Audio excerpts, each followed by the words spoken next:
নমস্কার বন্ধুরা, আম্মা সিয়াম চ্যানেলে আপনাদের সবাইকে স্বাগত।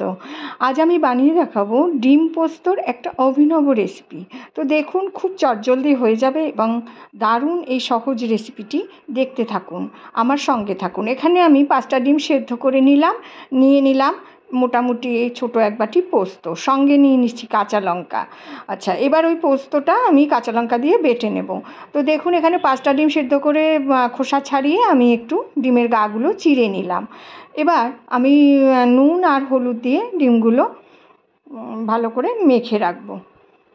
তো দেখুন বন্ধুরা, এখানে আমি সমানভাবে 2টো আলু কেটে নিয়েছি চৌকো করে। তো আপনারা আলুটা স্কিপ করতে পারেন, আমি একটু আলু দিয়েছি। দেখুন, ডিমের জন্য পোস্ত কাঁচা লঙ্কা আমার বেটে একদম রেডি করে রাখা আছে। এবার নিয়ে নিয়েছি পেঁয়াজ, রসুন, আদা। এবার পেঁয়াজ, রসুন, আদাটা আমি মিক্সিতে বেটে নিয়েছি। গ্যাসে কড়াই বসিয়ে দিয়েছি, তেল গরম হয়ে গেছে। এবার তেলে আমি সামান্য নুন দিয়ে দিলাম, যাতে ডিম ভাজার সময় কড়াইয়ের গায়ে না লেগে যায়। তো এটা একটা টিপস, আপনারা মাছ ভাজার সময়ও এইভাবে ব্যবহার করবেন নুনটা। তো দেখুন, ডিমগুলো আমার বেশ লাল লাল করে ভাজা হয়ে গেছে। ডিম ভাজার বাকি তেলেই আমি দিয়ে দিয়েছি কয়েকটা সাদা জিরে ফোড়ন, একদম অল্প পরিমাণে। তারপরে আমি আলুগুলো একটু ভেজে নেব, মোটামুটি একটু লাল লাল করেই ভেজে নেব। তো দেখুন, আলুগুলো ভাজা হচ্ছে। এবার আমি সেই পেঁয়াজ, রসুন, আদা বাটার মিশ্রণ আমি কিছুটা দিয়ে দিচ্ছি, মোটামুটি 1.5 চামচ মতো, বড় 1.5 টেবিল চামচ মতো দিয়ে দিয়েছি।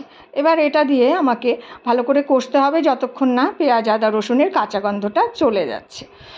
তো দেখুন, ভালো করে কষা হচ্ছে বন্ধুরা, একদম সহজ রেসিপি, আপনারা আমার সঙ্গে থাকুন, দেখতে থাকুন। মাঝে আমি টমেটো দিয়ে দিয়েছিলাম, কিন্তু টমেটোটা দেওয়াটা আপনাদের দেখাতে পারিনি। তো টমেটো দিয়ে কষিয়ে নিয়ে তারপরে দিয়ে দিলাম পরিমাণ মতো লঙ্কার গুঁড়ো, আপনারা যেমন ঝাল খাবেন তেমন দেবেন। দিয়ে দিলাম জিরে বাটা, কিছুটা হলুদ দিয়ে দিলাম, কারণ কালারেরও ব্যাপার আছে, তাই একটু হলুদ আবার দিয়ে দিলাম পরিমাণ মতো নুন দিয়ে আবার সব মশলা একসাথে ভালো করে কষিয়ে নিয়ে সেই বেটে রাখা পেঁয়াজের মিক্সিতে পেঁয়াজের জলটা, একটু জল দিয়ে তারপরে আবারও আমি সেই কষার মধ্যে দিয়ে আবারও ভালো করে কষিয়ে নিচ্ছি।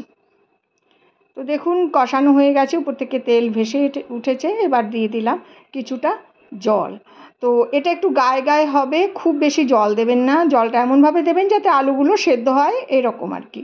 তো দেখুন, ঝোল ফুটে গেছে। এবার আমি ডিমগুলো আস্তে আস্তে দিয়ে দিলাম।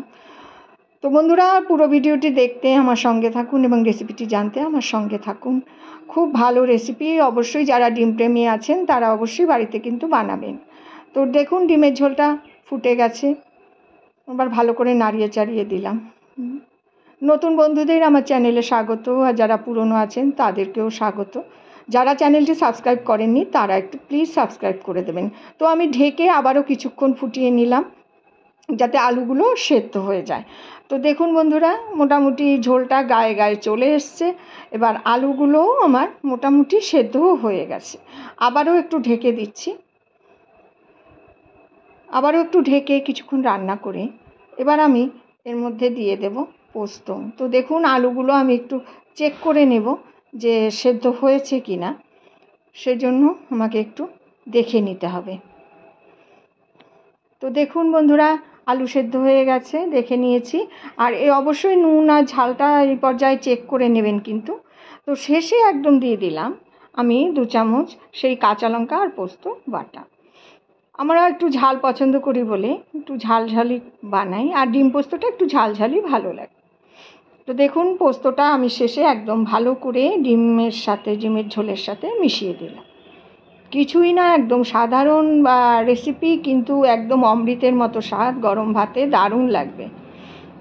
তো দেখুন বন্ধুরা, আমি সব পোস্ত মিশিয়ে দিয়ে ভালো করে শেষে দিয়ে দিলাম 2টো কাঁচা লঙ্কা, আস্ত কাঁচা লঙ্কা দিলাম, কারণ এটা ফ্লেভারের জন্যই দিলাম।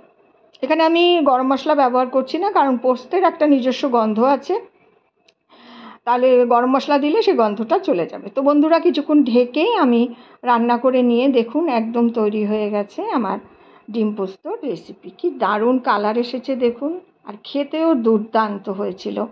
আমি হলফ করে বলতে পারি, আপনারা যদি বানান খুব সুন্দর একটা রেসিপি, আপনারা বানালে ঠকবেন না এবং রেসিপিটি ট্রাই করে আমাকে জানাবেন কেমন লাগলো।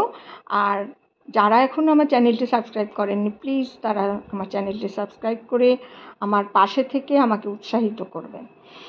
তো আজ আসি বন্ধুরা, আবার আসবো নতুন কোনো রেসিপি নিয়ে সামনে আগামী দিনে। তো আপনারা ভালো থাকুন।